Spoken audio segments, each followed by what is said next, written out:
Bismillahirrahmanirrahim. Assalamualaikum warahmatullahi wabarakatuh. Sahabat Superpedia yang dimuliakan Allah, semoga kita selalu dalam keadaan sehat walafiat. Amin. Perjalanan dakwah seorang nabi dan rasul tidaklah pernah mudah. Selalu ada rintangan dan ujian yang menghadang. Ujian ini tidak hanya datang dari kaumnya yang jelas-jelas kafir, tetapi juga dari orang-orang terdekatnya. Dalam kisah kali ini, kita akan membahas tentang keluarga Nabi yang menolak untuk beriman kepada Allah. Pembahasan ini cukup panjang, karena di video kali ini kita akan mengisahkan dua istri dari dua nabi sekaligus. Yang pertama adalah kisah istri Nabi Nuh, dan yang kedua adalah kisah istri Nabi Lut. Kedua istri ini dikisahkan tidak mau mengikuti risalah kenabian yang dibawa oleh suaminya mereka. Lalu azab apa yang Allah turunkan kepada mereka?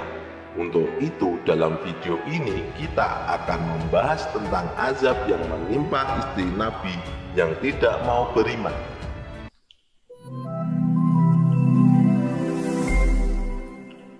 Pada kesempatan kali ini kita akan mengisahkan tentang istri Nabi Nuh. Dari Ibnu Abbas, beliau berkata bahwa Allah Subhanahu wa Ta'ala mengangkat Nuh sebagai nabi ketika usianya 40 tahun. Masa dakwahnya berlangsung selama 950 tahun. Setelah banjir bandang yang membinasakan seluruh makhluk hidup, Nabi Nuh masih hidup selama 60 tahun, sehingga usianya mencapai 1050 tahun. Nabi Nuh alaihi wasallam diutus kepada suatu kaum yang menyembah berhala dan patung-patung sebagai pengganti Allah. Dengan penuh kesabaran, Nabi Nuh alaihi wasallam berdakwah kepada kaum tersebut selama 950 tahun. Namun, meskipun ia berdakwah selama itu, hanya sedikit orang yang mau beriman kepada Allah Subhanahu wa Ta'ala. Bahkan istri Nabi Nuh sendiri tidak mau mengakui bahwa suaminya adalah nabi yang diutus oleh Allah Subhanahu wa Ta'ala.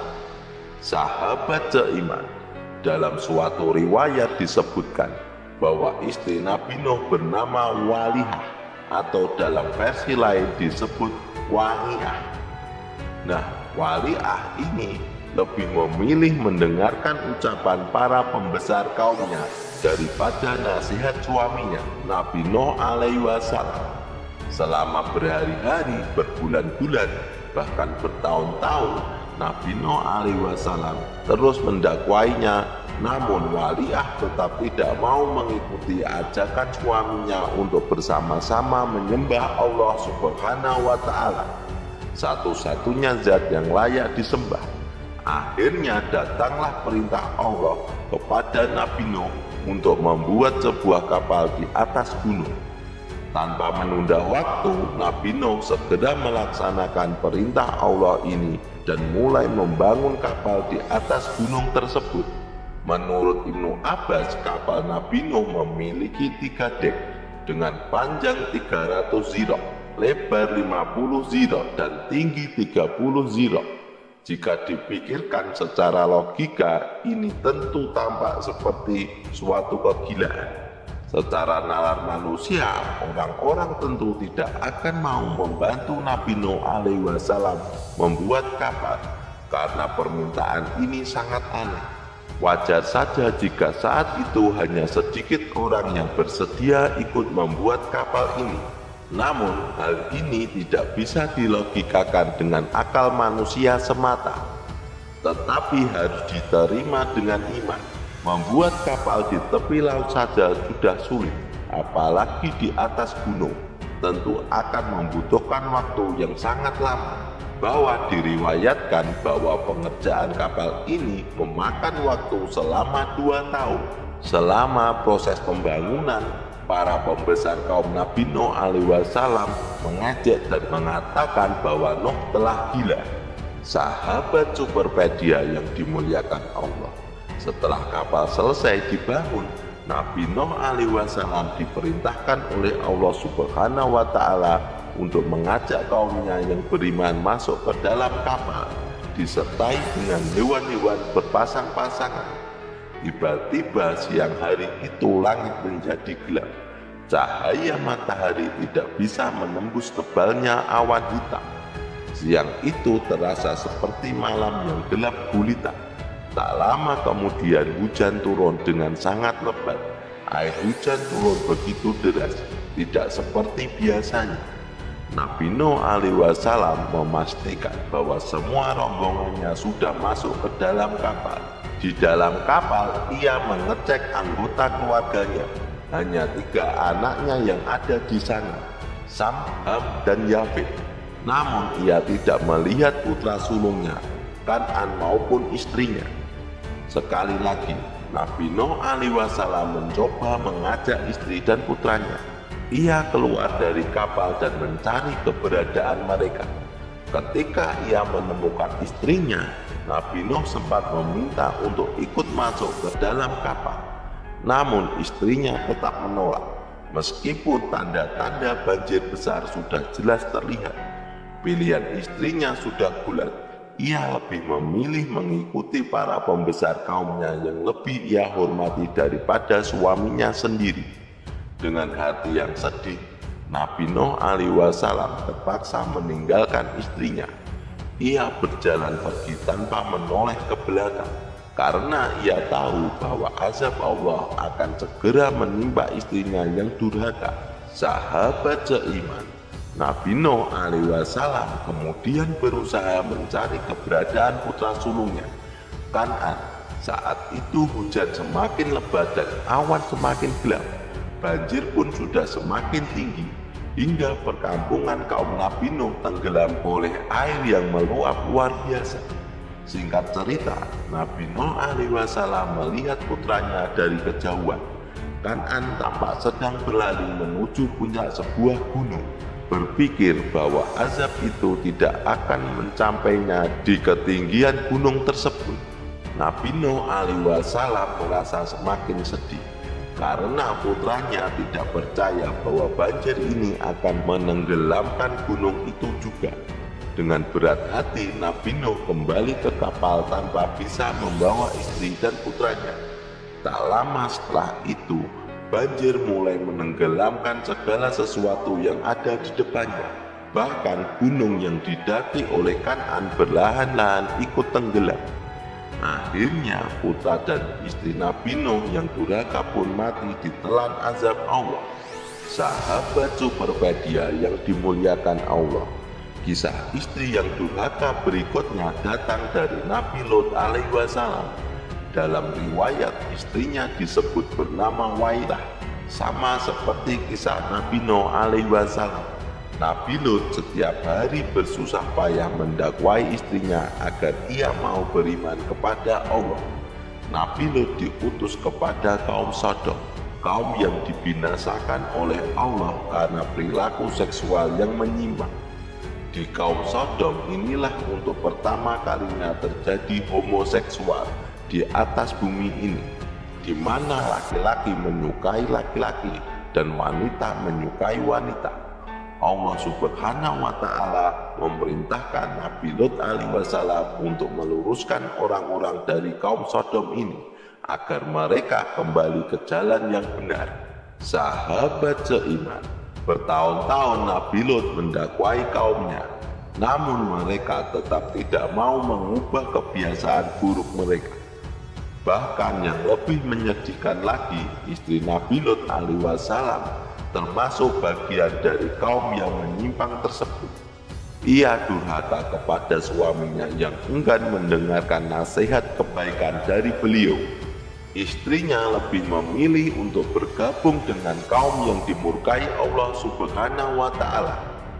Setiap hari mereka didakwahi tetapi tetap tidak mau meninggalkan perilaku buruk mereka. Akhirnya Nabi Lut alaihi wasallam menyerahkan permasalahan ini kepada Allah Subhanahu wa Ta'ala. Sahabat seiman, pada suatu hari Allah mengutus malaikat untuk menjelma menjadi seorang laki-laki yang sangat tampan. Ketika malaikat tersebut tiba di negeri Sodom, ia langsung mendatangi rumah Nabi Lot alaihi wasallam. Melihat ketampanan tamunya, Nabi Lot merasa khawatir. Lalu ia berkata kepada istrinya, "Wahai istriku, di rumah kita ada tamu laki-laki yang sangat tampan. Tolong rahasiakan hal ini dari siapapun." Nabi Lot alaihi wasallam khawatir jika ada yang mengetahuinya, laki-laki di kota Sodom akan beramai-ramai datang untuk melihat tamu tersebut. Namun, bukannya menjaga amanah dari suaminya, istri Nabi Lot malah pergi keluar rumah dan memberitahukan sekelompok laki-laki, "Sekarang di rumahku ada tamu laki-laki yang sangat tampan dan mempesona. Jika kalian memberiku uang, aku akan mengizinkan kalian melampiaskan nafsu kalian kepadanya." Mendengar kabar itu, sekelompok laki-laki tersebut penasaran dan segera beramai-ramai mendatangi rumah Nabi Lot. Sesampai di rumah, mereka mendapati pintu terkunci dan mulai mengetuk dengan keras sambil berteriak agar pintu segera dibuka. Mereka bahkan mengancam akan mendobrak pintu itu jika tak segera dibukakan. Nabi Lot alaihi wasallam menyadari niat buruk orang-orang tersebut, segera menyembunyikan tamunya di dalam kamar. Istrinya merasa girang karena ia berpikir akan segera mendapatkan imbalan uang dari laki-laki tersebut. Namun Nabi Lot alaihi wasallam merasa kecewa terhadap istrinya karena telah mengkhianati amanahnya. Sementara itu, teriakan orang-orang di luar semakin keras dan mereka semakin tak sabar untuk mendobrak pintu itu. Dari balik pintu, Nabi Lot alaihi wasallam mencoba menenangkan mereka dengan berkata, "Wahai kaumku, di dalam rumah ada putri-putriku. Mereka lebih suci bagimu. Bertakwalah kepada Allah dan jangan cemarkan namaku di hadapan tamuku. Tidakkah ada di antara kalian yang bisa membedakan yang baik dan yang buruk?" Namun bodohnya kaum tersebut, salah seorang dari mereka malah menjawab, "Sesungguhnya engkau tahu bahwa kami tidak memiliki keinginan terhadap putri-putrimu, dan engkau tentu tahu apa yang sebenarnya kami inginkan." Mereka tetap tidak mendengarkan kebaikan yang disampaikan Nabi Lot. Malahan mereka semakin ganas mengetuk itu sambil berteriak. Di dalam rumah Nabi Lot kebingungan, ia tidak tahu harus melakukan apa selanjutnya.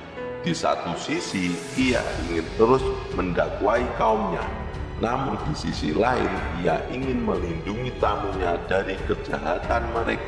Ketika Nabi Lot alaihi wasallam terlihat kebingungan, tamunya berkata kepadanya, "Sesungguhnya aku adalah utusan Allah, dan mereka sekali-kali tak akan bisa mengganggumu. Bukalah pintu itu dan biarkan aku menangani mereka." Mendengar perkataan tamunya, Nabi Lot alaihi wasallam pun sadar bahwa tamunya adalah malaikat yang diutus oleh Allah Subhanahu wa Ta'ala. Hatinya menjadi tenang dan ia segera membukakan pintu. Seketika orang-orang tersebut dengan ganas meringsek masuk ke dalam rumah. Pada saat itulah malaikat Jibril yang menyamar menjadi manusia mengembangkan kedua sayapnya dan memukul orang-orang itu. Akibat pukulan dari sayap malaikat Jibril, tanpa terkecuali semua mata mereka menjadi buta. Mereka berteriak kesakitan dan segera berhamburan keluar rumah Nabi Lot, menubruk-nubruk tembok karena tak bisa melihat. Setelah itu malaikat Jibril memberitahu bahwa azab dari Allah akan datang pada waktu subuh. Ia pun memerintahkan Nabi Lot alaihi wasallam untuk segera pergi pada malam itu bersama keluarga dan kaum yang beriman. Saat malam tiba, Nabi Lut alaihissalam dan pengikutnya yang beriman cepat-cepat meninggalkan kota Sodom. Namun istrinya memilih untuk tidak ikut karena sejak awal ia tidak percaya pada dakwah suaminya. Nabi Lut alaihissalam pun pergi meninggalkan istrinya yang durhaka. Ketika waktu subuh tiba, Allah Subhanahu wa Ta'ala benar-benar menurunkan azab kepada negeri Sodom seperti yang disebutkan dalam surah ayat 82. Maka tak kala datang azab kami jadikan negeri kaum Lot itu yang di atas ke bawah, dan kami hujani mereka dengan batu dari tanah yang terbakar bertubi-tubi. Tak ada yang tersisa, semua dibinasakan oleh Allah Subhanahu wa Ta'ala. Wallahu a'lam bishawab. Jadi itulah kisah tentang istri-istri Nabi yang diazab oleh Allah. Semoga kisah ini bermanfaat. Lebih dari kurangnya mohon dimaafkan. Yang benar datangnya dari Allah Subhanahu wa Ta'ala, dan kesalahan itu datangnya dari saya pribadi sebagai manusia biasa. Sampai bertemu di video selanjutnya. Saya akhiri. Wassalamualaikum warahmatullahi wabarakatuh.